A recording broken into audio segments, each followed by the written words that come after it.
Olá, sou Bruno Fuga, nosso canal do YouTube do Bruno Fuga Escritório de Advogados. Os advogados do escritório têm se dispostos a falar um pouco sobre rotina empresarial, normas de organização do escritório pelo ISO 9001, processo civil, direito do trabalho, mas o foco hoje aqui desse vídeo vai falar nessa forma prática e para advogados que a gente tem tentado dizer e passar sobre transcendência dos motivos determinantes. É um assunto que eu tenho estudado. Faço aqui uma propaganda do meu livro sobre superação de precedentes, que é a versão comercial da minha tese de doutorado.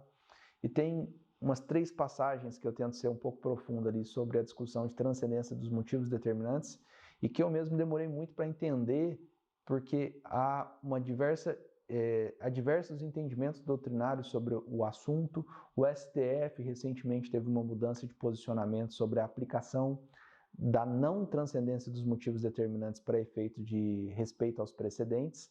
É uma discussão latente, uma discussão muito profunda sobre o assunto, e eu, obviamente, nesse rápido vídeo aqui, vou tentar ser muito singelo nos argumentos e convido vocês para ler o livro, quem tiver interesse, porque isso tem além de ser muito profunda as discussões no âmbito doutrinário, ela tem, no meu entendimento, uma aplicação prática muito grande para entender qual que é o efeito vinculante de um precedente hoje. Ou seja, entender o que é a transcendência dos motivos determinantes tem um efeito prático muito grande, tá bom?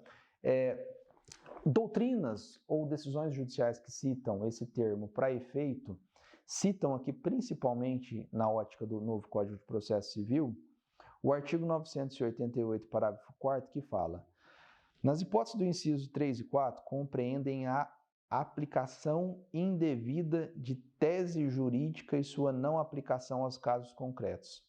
Para a maioria da doutrina, esse termo da lei, que é a não aplicação indevida da tese, não do caso, não do dispositivo, traz que o STF precisaria alterar o seu entendimento, porque ele não adota hoje, atualmente, adotava, mas não adota atualmente, a teoria da transcendência dos motivos determinantes para efeito de cabimento da reclamação.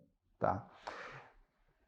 Grande parte da doutrina advoga no sentido de que esse parágrafo 4º, ao trazer o termo tese, adota o código, então, a aplicação da teoria dos motivos determinantes.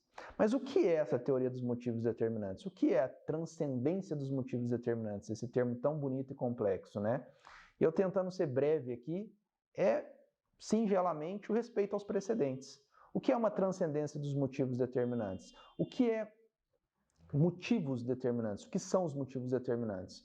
Os motivos determinantes de um julgamento são os argumentos, a ratio do caso, que é possível extrair. Então, transcende, olha que termo bonito, transcende os motivos determinantes da decisão, ou seja, a ratio do caso transcende ao próprio caso para que outro caso tenha que respeitar os motivos determinantes daquele caso paradigma. Então, o termo torna um pouco mais profundo a discussão, que na verdade respeita-se os precedentes? Os motivos dos precedentes devem ser respeitados? E aí vem esse termo, transcendência dos motivos determinantes. Então, para um caso paradigma ou para um caso em analogia de uma decisão, por exemplo, do controle concentrado do STF, o dispositivo do controle concentrado tem que ser respeitado? O dispositivo do controle concentrado, sim. Mas os argumentos determinantes, os fundamentos determinantes, eles se transcendem ao próprio caso concreto, ao ponto de não somente o dispositivo, mas os argumentos dentro da decisão judicial transcendem ao ponto de, se não respeitados os fundamentos determinantes da decisão do controle concentrado, ter cabimento de reclamação, não somente pelo dispositivo, mas também pelos motivos determinantes da decisão. Olha que discussão muito profunda. Isso tem uma aplicabilidade prática muito grande, porque se eu digo que se deve ser respeitado o dispositivo, é o dispositivo do caso concreto para decisões com exata similitude. Mas se eu digo que os motivos também se aplicam, não somente na decisão do controle concentrado, mas no IRDR, no IAC, na decisão do controle concentrado, se os motivos determinantes também se aplicam, decisões com similitudes fáticas ou com a mesma ratio podem dar origem ao cabimento da reclamação e, inclusive, em algumas hipóteses, se a gente for ler o 988, per salto. A decisão é de o assunto aqui é de grande profundidade para a discussão. No início dos meus estudos, eu fui levado a pensar aqui um pouco sobre, sim, o cabimento da transcendência dos motivos determinantes para efeito, inclusive, do cabimento de reclamação. Hoje eu advogo mais, eu penso mais sobre a aplicação da transcendência dos motivos determinantes para efeito de obrigatoriedade do diálogo institucional de fundamento das decisões judiciais.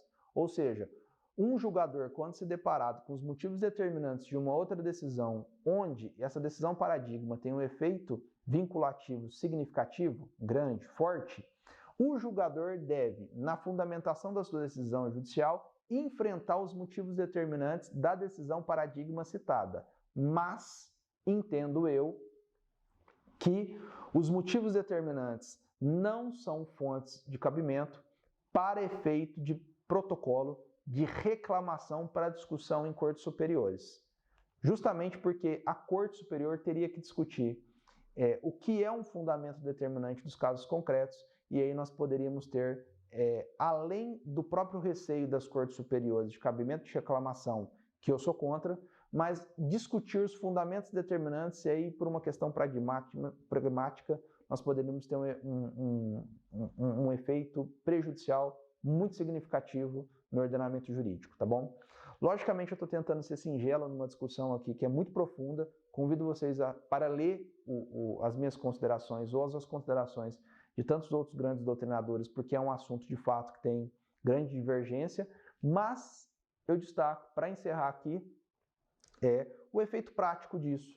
Porque se eu digo que uma decisão transcende, ou se vocês entenderam o que são os motivos determinantes, diz que vocês entenderam o que o julgador tem que vincular, o que tem que ser uma decisão judicial, para não ter o efeito mais prejudicial do ordenamento jurídico, que é, por exemplo, uma decisão ter um fundamento no STF dando um direito e o mesmo fundamento não se aplica ao seu caso.